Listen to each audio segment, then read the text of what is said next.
Good afternoon, everyone. And okay, let me write down the time so I don't go over time or anything like that. 109. Okay, so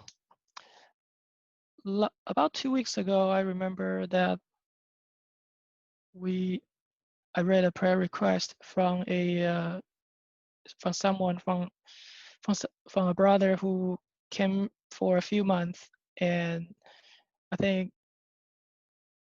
before before our pandemic, and he was saying that he's going through a trial. He lost his job and he has nothing, and he doesn't want to come to church anymore.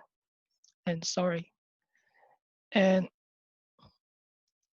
right away I thought, well, that's silly, right? That's exactly the time that you need to press in and pray more and be in the Lord. And but I realized it's easy for me to see other people's faults, but it's hard for me to see own for my own self. Like sometimes I can go through things that I just feel like stuck and not able to get out.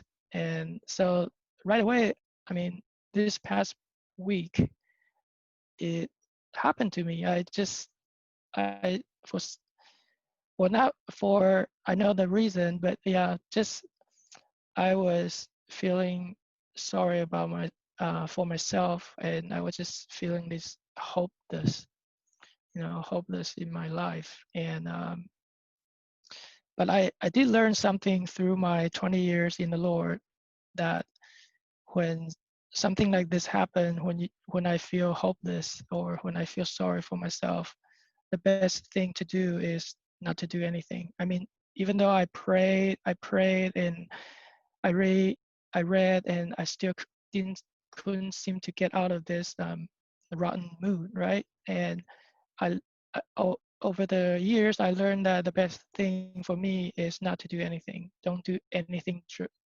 drastic, or don't make any plans to leave or anything like that. And it's like a you experience a storm, right? And no matter how much you pray, the storm is gonna go through its course. And what you don't want to do is do something because of that temporary storm, and get yourself into a even worse situation. So anyway, and I was not feeling well, but then one morning I was listening to an audiobook, and this chapter was talking about a Russian writer, and despite um, his childhood, like despite that his father was abusive mentally and physically, and all his siblings were, because of that kind of upbringing, they're all dysfunctional and uh, abusive in like alcohol. But despite all that, he was able to get out of it. And the subtitle of that chapter was called "Free from the Past." And at that moment, I realized, even though I feel sorry about myself, I do have a lot to be thankful for in the Lord. And so so my talk this afternoon is titled "Free from the Past." And there are many scriptures in the Bible that talk about how we should not look back, right, to our old life, and we should look forward to our future and work on the future. And so I'm just gonna bring up some scriptures about that, and I have 3 points. So the first point is, I call it the past, right? It's like we know that story, like when the children of Israel, when Hebrews, they came out from Egypt, and after a while they run into trials, and then they started to to they forgot all the hardship they had in Egypt, but they started to think about good things in Egypt, right? They start to miss Egypt. And that's something that we don't want to do, right? Like sometimes when we go through trials, we can be thinking, maybe maybe the world is better than this after all, right? And that's something that we definitely don't want to do. And so if we go to Luke chapter 17, verse 32, Luke 17:32, Jesus said, "Remember Lot's wife. Whosoever seeks to save his life will lose it, and whoever loses his life will preserve it." And I read from Amplify says, "Remember what happened to Lot's wife when she looked back,"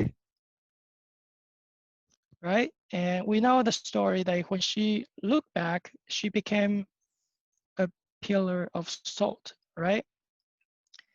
And here I like to point out that it says Lot's wife, right? We don't even know her name. And this is like our goal, right? Our goal is to be in the book of life, right? One day our name is written in the book of life, right? And the Lord remember who we are, right? The Lord knows us and remembers us. And Lot's wife, the name is not even mentioned. Just like many people who came through the doors and get baptized, receive the Holy Spirit, but they didn't stick long enough. And I remember several times, sometimes we talk to brothers or sisters, we sometimes say, "Oh, remember so and so," but I don't remember the name, right? It's because they are not with us anymore. And that's something that we don't want to happen to us, right? We don't want the Lord to forget about our name, right? Or not having our name written down, right? So okay, so the second point I want to make is I call it the constant past. So we can be thinking about the past, right? But then every day is a battle, right? Every day our life, our time, every day, there's so many things happen, right? We need to be vigilant about our day to day, minute to minute, right? And so for that, I'd like to go to Luke chapter 9, verse 57. So this is about our everyday battle. So on my Bible, it says, it has a subtitle, it says, "The Cost of Discipleship." And 57 says, "Now it happened as they journeyed on the road that someone said to Jesus, 'Lord, I will follow you wherever you go.'" And I'm sure we all have said that before, right? And many people say the same, right? "I will follow you, Lord." But then how many of us can follow through, right? Can actually follow the Lord? Verse 58, "And Jesus said to him, 'Foxes have holes and birds of the air have nests, but the Son of Man has nowhere to lay his head.'" When I read this, I feel like, oh, this is something I have in common with Jesus. I feel like I have nothing. I have nowhere to lay my head. But actually I do have a place I should be content, right? Anyway, so I'm sure it's much more humiliating for the Lord because he is the Lord, right? And but yet he's so much undervalued and underappreciated in this world by people that he created. Okay, so verse 59, "Then he said to another, 'Follow me.' But the person said, 'Lord, let me first go and bury my father.'" Right? So he was saying, oh, and then verse 60, Jesus said to him that the dead bury their own dead, but you go and preach the kingdom of God.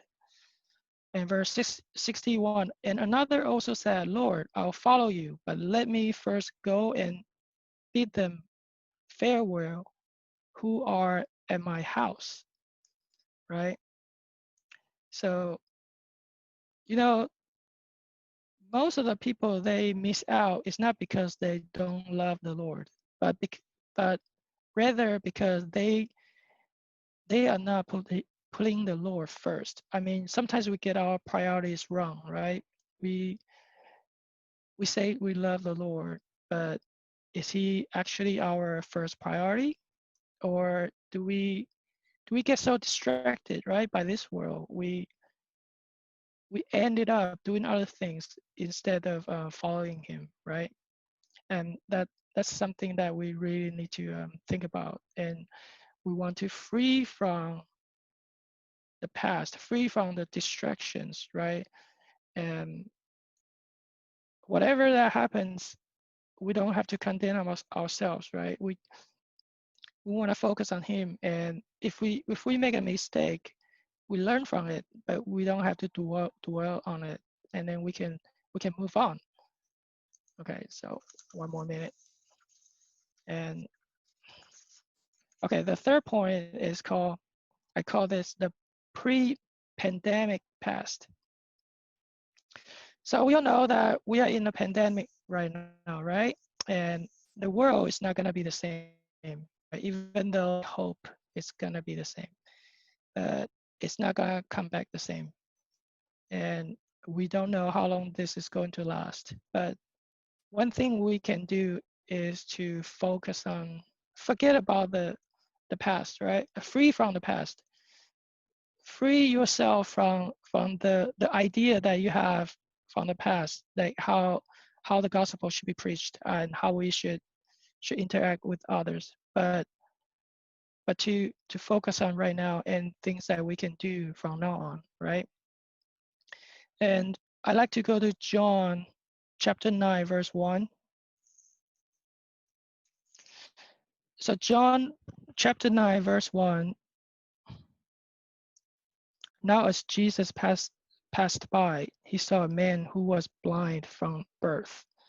And his disciples asked him, saying, Rabbi, who sinned, this man or his parents, that he was born blind? And of course, this was talking about the person who was born blind. But I like to use this to kind of think about the situation we are in right now. And I heard a lot of people they waste a lot of time thinking about, oh, where did this came from? Who should I blame this for? And they get angry at this. But we read verse 3. Jesus answered, neither this man nor his parents sinned, but that the works of God should be revealed in him. From Amplified says, the works of God might be displayed and illustrated in him. Right. So instead of wasting time blaming or not believing that the thing is real, we should focus on how can we turn this into an opportunity for the Lord, right? And verse 4, Jesus said, I must work the works of him who sent me while it is day. The night is coming when no one can work. And this feels like what we experience right now for me. I mean, 5 or 6 months ago, who can believe that we can be in a situation that is hard to preach the gospel in real life, right? But right now, it, it feels like this is a warning for us, right? If we look back, like I missed the time that we went out every Tuesday to preach the word, and this could be a warning for us, right? Like, okay, things can happen from bad to worse, right? And it's not unreal to think that one day we might not be able to preach the gospel, right? But right now we have this technology. We can, even though we might not be able to see many people face to face, but we are able to use many other ways, right? We can be creative. We can call people. We can talk to them, right? We can communicate with them online or whatever, right? So the opportunity is not all lost yet, right? But then it's a warning for us, right? We need to do the work while it's day. So my conclusion, I like to go to Philippians 3. I run out of time. Okay, so this is Paul talking about. Maybe go to verse 13. Brethren, I do not count myself to have apprehended, but one thing I do, those things which are behind, and reaching forward to those things which are ahead.